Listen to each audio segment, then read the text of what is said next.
Welcome in. This is the 49ers Report by Chat Sports. I'm your host, Chase Sr. Appreciate all of you for making today's show a part of your day. As for what we're getting into on today's program, Jimmy Garoppolo trade destinations. Now, we've covered this before, but this is of note right now after San Francisco gave Garoppolo and his agent Donnie permission to seek a deal. And there's been some quarterback movement and some quarterback drama around the NFL, and a couple of teams reportedly have come calling to San Francisco, so we have to update this list and give you all of the latest news and rumors. So, Jimmy Garoppolo updated destinations. I want to start off here with the New York Giants. We covered this last Sunday after NFL Network had discussed it. Callin on The Herd also said that the Giants are the best destination for Jimmy G, and it does make some semblance of sense. According to reports, Giants could enter the Jimmy Garoppolo sweepstakes. They did decline the fifth-year option on their current quarterback in Daniel Jones. And speaking of Daniel Jones, he is not tied to the current regime in New York. Joe Shane comes over from Buffalo as the new general manager. Brian Daboll comes over from Buffalo as well to be the new head coach, and they didn't draft Daniel Jones. That was the previous regime led by general manager Dave Gettleman, and they really don't care about the previous draft picks. They're looking into the future, trying to get the Giants back on track, an organization that has had one winning season over the last 9 years. Now, with all of these teams, there will have to be some type of financial gymnastics pulled off. There will have to be a contract restructure because there's only one team in the NFL who can currently absorb Garoppolo's base salary of $24 million. The Giants, they have about $5.5 million of cap space. And here's why New York makes some sense. Jimmy Garoppolo has the look, the game, the confidence that fits in New York. He has the nickname of Jimmy GQ. Just a smooth operator who would fit well in the number one media market in the country. The Giants also have hired Brian Daboll, who did a masterful job in developing Josh Allen over a couple of years in Buffalo, turning him in from a guy who out of Wyoming in his rookie year completed 55% of his passes. Then year two, number two in the NFL MVP voting, and his completion percentage went up to 70. So if he can't get it right with Daniel Jones, they might look to a winning option in Garoppolo. There are, of course, questions about DJ because his career up to this point has been Jekyll and Hyde since being a first-round pick out of Duke, and Garoppolo brings the Giants what they so desperately want as an organization and a fan base. A guy who throughout his career has won 71% of his starts, and as I just said, New York, one winning season over the last 9 years. That is embarrassing. There's also this, when you talk about Garoppolo being sent to the New York Giants, and this is what I would do if I'm general manager John Lynch. If we trade you Jimmy Garoppolo, currently Nate Sudfeld is the backup for Trey Lance, and all reports indicate that the Niners are all in on Trey. They're confident in him to be the guy for the Niners. But at that backup spot, if Lance struggles, if he goes down, I don't have a lot of confidence in Nate Sudfeld to lead a team that has several Pro Bowlers, several All-Pros, and a team that just made it to the NFC Championship game, and they were a couple minutes away from making it to their second Super Bowl in 3 years to lead them on a playoff chase. Just don't have a lot of confidence in Nate Sudfeld as a quarterback number two. As a third stringer, maybe. You know who I would have more confidence in? That's Tyrod Taylor, who has shown that he's not a long-term starter in this league. But in a pinch, if he has to play a couple of games, especially in Kyle Shanahan's offense, with Shanny calling the plays, I think that Taylor would be a serviceable backup and one of the better backups in the NFL. That's the move that I would make, and according to some reports and rumors out there, that is a deal that could happen. Pick a backup for Trey Lance in 2022. Do you want to keep Garoppolo at that current cap number or maybe a restructure? Then type JG. Would you rather trade away Garoppolo, get some value back in exchange? You also get Tyrod Taylor as well. Type TT. Let me know right now. As for the Cleveland Browns, another team that continues to be in the thick of things in these Jimmy Garoppolo trade conversations because everything kind of looms right now on Deshaun Watson and his pending legal case. The Browns awaiting the ruling on a potential Watson suspension. There have been so many conflicting reports out there. It's going to be a 2-game suspension, up to 6 games, maybe 8, maybe the entire season. The truth is, nobody out there truly knows what the Watson suspension is going to be. But we do know this. If Watson is suspended for a long period of time, is Cleveland confident in Jacoby Brissett and Josh Dobbs, who are the other quarterbacks on this roster? This Browns team, while they have the most cap space in the NFL, $48.4 million, they can absorb the Garoppolo contract, the only team in the league that can actually do that up to this point of the offseason with training camp coming up around the corner.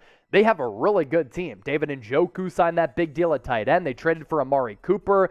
They have a really good defense led by, Myles Garrett, who's one of the best edge rushers in the league. So it makes sense that if Watson is suspended for a long period of time, to make a trade for Garoppolo so that he can at least keep your heads above water and lead you to some wins in an already loaded AFC and a jam-packed AFC North. How many games do you think Watson will get suspended for? If it's 0, type 0. But either way, give us a numerical figure in the comment section right now.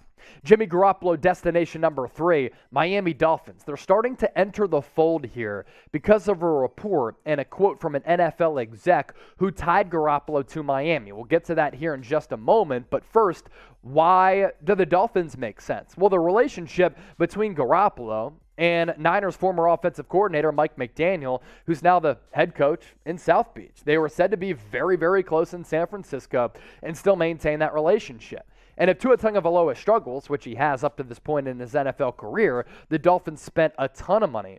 And there's not only pressure to win right now, coming off a 9-win season, there is pressure to win in the future because they made all of these acquisitions in hopes that they could compete in the AFC East for years to come. Cap space for Miami, $16.3 million. So a little bit more money than a team like the New York Giants. But again, there would have to be a contract restructure if there weren't any other roster moves made by Miami in order to take on Garoppolo's contract. Here's what that NFL executive had to say about Garoppolo maybe going to the Dolphins. Jimmy G, way more liked in league circles as a player than Tua Tagovailoa is. He's accomplished way more, and that matters at that position almost more than anything else. And remember, Mike McDaniel, he knows Jimmy Garoppolo really well. Him being a new head coach, all he cares about is winning, and winning right now. He could be looking at Tua, shaking his head and saying, I don't know, man. Maybe he loves him, but if he hasn't seen enough from Tua during workouts or OTAs, this is his honeymoon with that ownership and front office. You got to make the deal right now.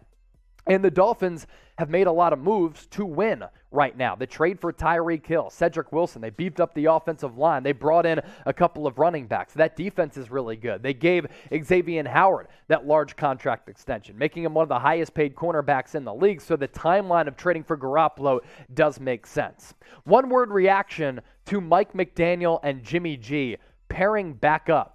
What is it right now? I'm going to put you to the test. Get creative with it. Now, every single week after our live show wraps up, we do a live podcast on Callin, which is a live interactive podcasting app that's like Twitter Spaces, but even better. I have an opportunity to take your calls, and you can interact with me, ask me any questions about the San Francisco 49ers, or relay any thoughts that you have on this football team. The live shows up to this point have been great, but with preseason coming up right around the corner, regular season after that, we want hundreds of people to tune into our podcast, and let's start building that momentum right now so that you can call into the show and be a part of the conversation. How do you do it? You see the link at the bottom of your screen. It's chatsports.com/49erscallin. Download the app, make a profile, subscribe to the 49ers Report. The link to download the app is available in the comment section and the description for those of you who have iPhones and also Androids as well.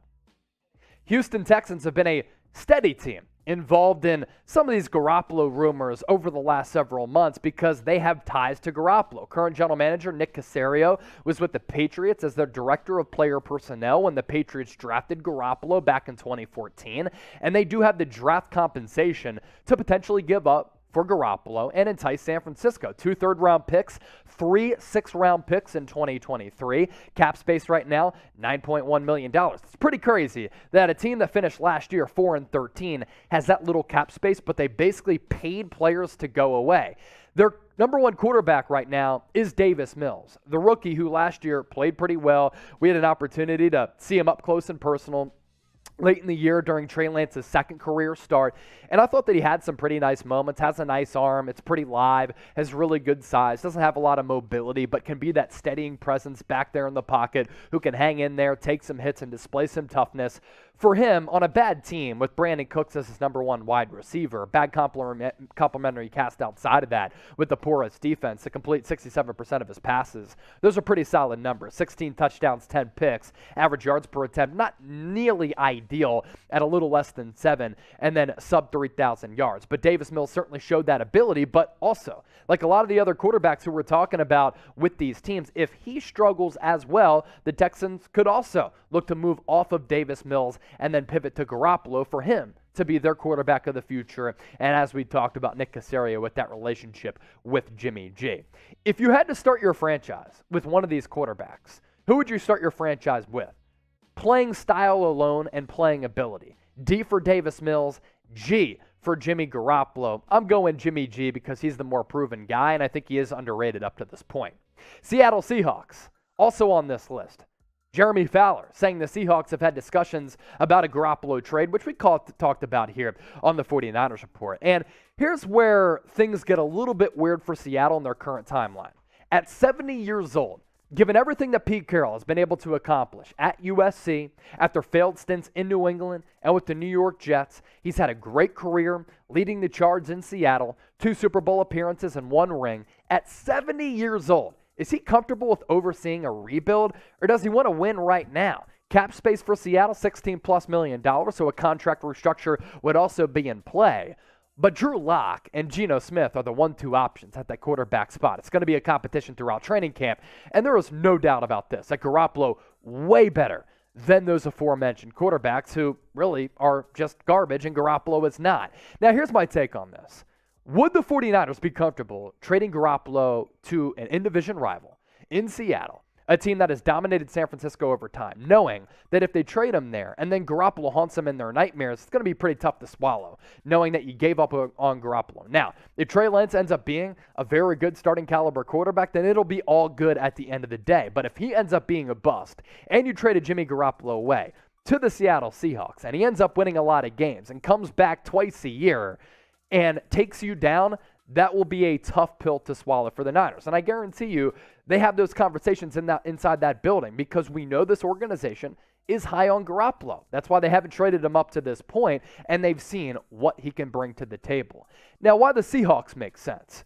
Garoppolo, obviously a better option than Locke and Geno Smith. He can be the point guard distributor for the weapons on that team, Tyler Lockett, DK Metcalf. They were able to bulk up the running back spot in the NFL draft. Garoppolo, a steady winning presence, and that's what the Seahawks are used to during Russell Wilson's entire tenure there. Since he was drafted in 2012, only 1 season below 500, and Pete Carroll loves to run the football, loves that old school brand, and Garoppolo's fine with that because he can just play point guard in that offense. I'll tell you this. I hate the Seahawks. They piss me off. This is a football team that has dominated San Francisco historically. So with that, I want you all to rally around the fact that Seattle just sucks. So get into the comment section right now and just type FC. You already know what it means. Seahawks suck. Type FC in the comment section. I'm tired of seeing Seattle dominate the Niners over the last seemingly decade, especially in some big games. So if you're frustrated with Seattle, if you hate them, if you dislike them, if you just have that bitter taste in your mouth when you just think about them and their ugly trash colors, type FC in the comment section right now.